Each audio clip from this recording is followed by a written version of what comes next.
Good morning, dear students. How are you all? Hopefully, you're all fine and having a great time. So, let's start today's session with a small story. It's a story about a family consisting of husband, wife, and their two kids.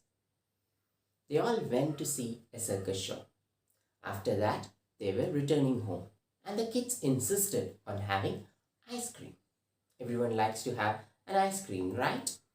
So, they were all about to have or buy the ice cream, and the mother said that, okay, guys, I don't need ice cream. You guys can have that. Actually, she was little reluctant to buy the ice cream. The reason was she was thinking that, okay, if I also buy and have ice cream, it will be too much or the cost will be too much. We should always think economically, no? And mothers are usually like that. She said that, okay, you can have. The kids and the husband were having ice cream. Then the kid said that they need another scoop of ice cream. And the father also agreed. At that time, husband asked the wife once again, dear, let me buy you an ice cream. But the wife was said, no, I don't want. The husband didn't say anything, but he was a little sad. They all went back home. After the kids went to bed, the husband called the wife and said that, please don't do this to us. We don't want you to sacrifice your happiness for our happiness. The simple matter, she said that even though she wanted to have ice cream, she was thinking about the economy or the money, and she said that, no, I don't want. So the husband said that you don't have to sacrifice your happiness for us. We don't want such a person who sacrifices, who is not living for herself or who is not living for ourselves. We want someone who is enjoying the life as we are enjoying our life. So this is a simple word of hope, where the wife says that now she is living for her own. She's able to express herself. She is not too much calculative when it comes to the happy moments. The carpe diem lifestyle, where you leave the day or you seize the day. You take into account small happinesses that come across your life. You seize that day. So sometimes it might be words, sometimes it might be a single candle can enlighten the entire room or light up the entire room. Such things actually instill hope into our life. Today, we are dealing with the chapter named The Last Leaf, which comes under the unit Dawn of Hope. Dawn of Hope means rise of hope. So, let's see how in this chapter a leaf has actually instilled hope into the main character. So, once again, the name of our chapter is The Last Leaf, written by O. Henry. Before going on into the chapter, let's have an idea about our author, O. Henry. So, O. Henry is actually a pseudonym. His actual name is William Sidney Potter. He usually romanticized the life of ordinary people in New York City. His characters had too much of coincidence happening to them. He usually expressed them by grim humor or irony. And his tales or short stories had surprise endings. So it came to be known as the O. Henry twist. So his actual name is William Sidney Potter. Now let's move on to the summary of the first and second paragraphs that we are going to deal today in this class. In the first paragraph, what happens is that the author gives us an idea about the Greenwich Village. So what is the peculiarity of this Greenwich Village?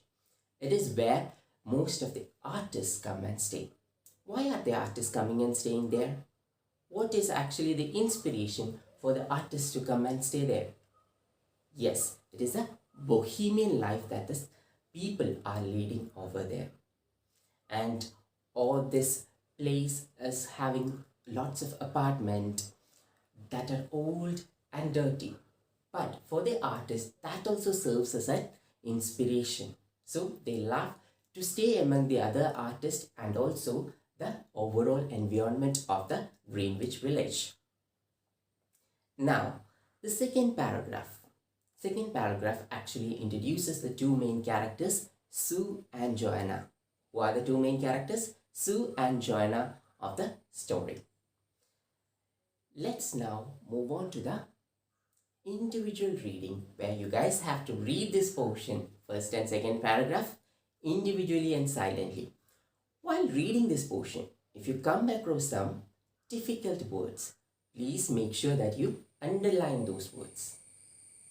Okay guys, now it's up to you guys to read, underline the unfamiliar words.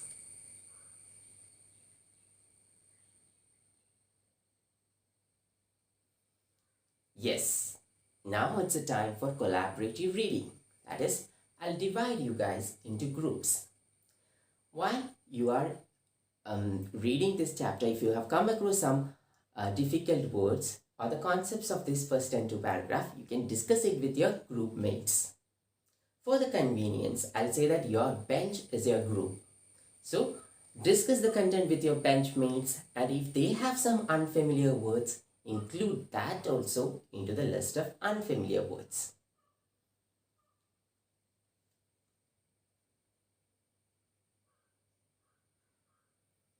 Okay dear students, now it's the time for vocabulary session where I'll be giving the meaning of those unfamiliar words that you guys have marked. So the first word is bohemian. Bohemian means a socially unconventional lifestyle. Something that is being followed usually or especially by artists. They won't be following the norms or conventions set by the society. They'll be having, or they'll be free to follow their own lifestyle. They'll be creating their lifestyle. They'll be following innovative things. They'll be loud in their expressions, dressing styles. It's completely up to them. So that kind of a lifestyle is known as bohemian lifestyle. Now the second word is flat or apartment, which are used as synonyms. So apartment is also used as a synonym for flat nowadays. Earlier, it was told that, okay, apartments are for vacations and holidays. But now, these terms are used as synonyms. Apartment is a synonym for flat, or rather than saying that I have a flat, nowadays people prefer to say that I own an apartment. So the second word is apartment, meaning flat. Now it's a time for the third word, Maine. Maine is actually a state in New England region of United States. So it's a name of a place, which one of our characters belong to Maine. Alright guys, now that we have completed the vocabulary session, I hope that everyone got the meaning and it's clear to you. Now let's move on to the model reading session. I'll take the book and I'll read the first and second paragraph. Listen carefully. The Last Leaf by O. Henry. To Greenwich Village, many people came who were interested in art. They liked the bohemian life of the village and enjoyed living among so many artists. The buildings and apartments were very old and dirty, but this only added to the interest of the place. Now moving on to the second paragraph. At the top of an old 3-story brick house, Sue and Joanna had their studio. Johnsy was the familiar name for Joanna. One of them was from the state of Maine, the other was from California. They had met in the restaurant of an English street hotel. Both were artists who had recently come to New York to make their living. Now it's a time for the loud reading by pupil. That is, you guys have to read it like I've read it now. Now that we have read, let's move on to some scaffolding questions so that I'll get to know whether you guys have understood this portion in a detailed way or whether I have to explain more about this two paragraphs. So the first scaffolding question is, what is the real name of the author? Or what is O. Henry's real name? Okay guys, I hope all of you have got the answer. Yes, the real name of the author is William Sidney Potter. I'll say once again, the real name of author O. Henry is William Sidney Potter. Now moving on to the next question. In the second paragraph, we have seen that two main characters are being introduced. So, who are the two main characters introduced in the second paragraph?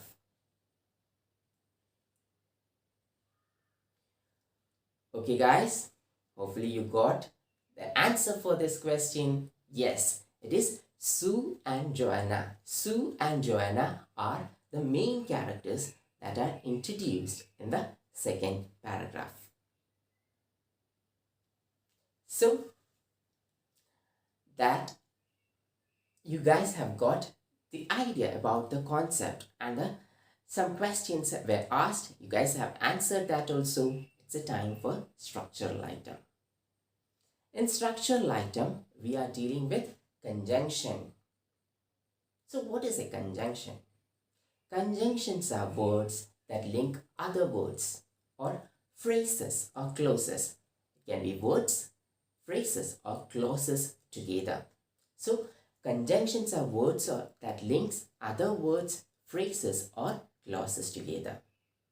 They help us to form complex and elegant sentences. They also help us to avoid the choppiness of multiple short sentences. If you guys have not understood, I'll say an example.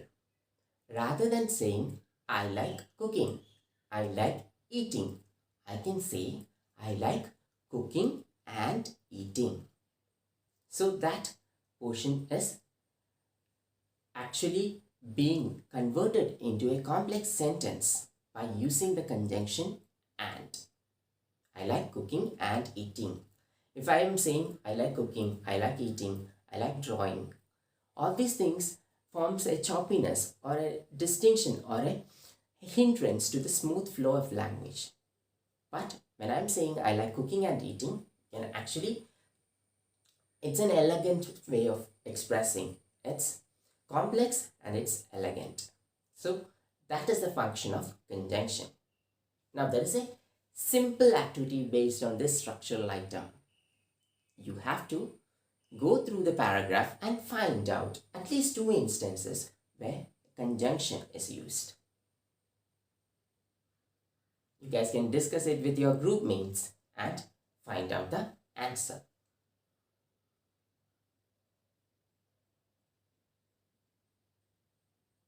Okay, I'll pinpoint the instances where conjunction is used. First of all, old and dirty. Old and dirty. In second paragraph, you'll see the characters, main characters, Sue and Joanna. Both these sentences, buildings and apartments. That is also an instance of using conjunction. These three instances will have the usage of conjunction and in first and second paragraph. Now it's a time or the fun time for an activity or an activity time. So your discourse activity question is, what added to the interest of Greenwich Village? We are being told so many things about Greenwich Village. So what actually added to the interest of Greenwich Village. You can discuss it with your group members and write down the answers in the activity card provided.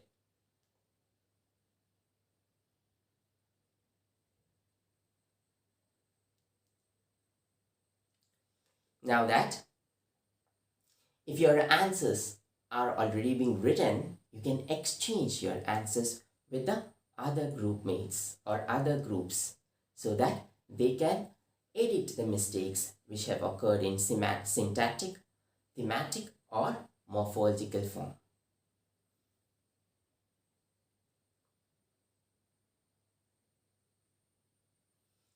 Okay, dear students, if the editing is being done, you guys, one of the members from each group can come and present their answer. If there is any mistake, we can correct it.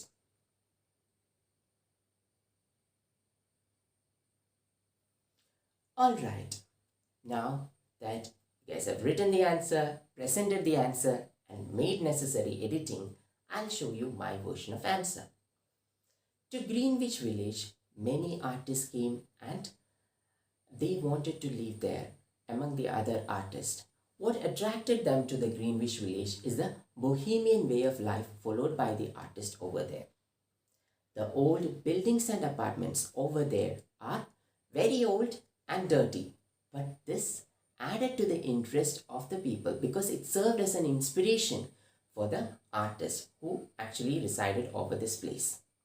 So, to Greenwich Village, many people came because they were interested in the bohemian life. And what added to the interest of the place? Yes, it is the old and dirty apartments which served as an extra bonus or added to the interest of the place, especially for artists. Hopefully, you guys have understood that. Let's conclude the class with a summary session. Yes, in the first paragraph, we have seen about the Greenwich Village where most of the artists came and lived. In the second paragraph, we have seen two main characters, Sue and Joanna, being introduced. One is from the state of Maine and the other is from California. Both of them came to New York City to earn a living as an artist. Yes. Now, before winding up, let's have the follow-up activity. Follow-up activity is really simple where you guys have to read another story by O. Henry and write its summary. O. Henry's stories are really very nice. You read, you'll come to know about the O. Henry twist or the sudden surprise ending also. So, read it, write a summary and submit it in your next session. Alright, take care, bye, and ensure that you are following all the protocols stated by the state government so that you guys can actively participate in the prevention of spread of COVID-19 virus.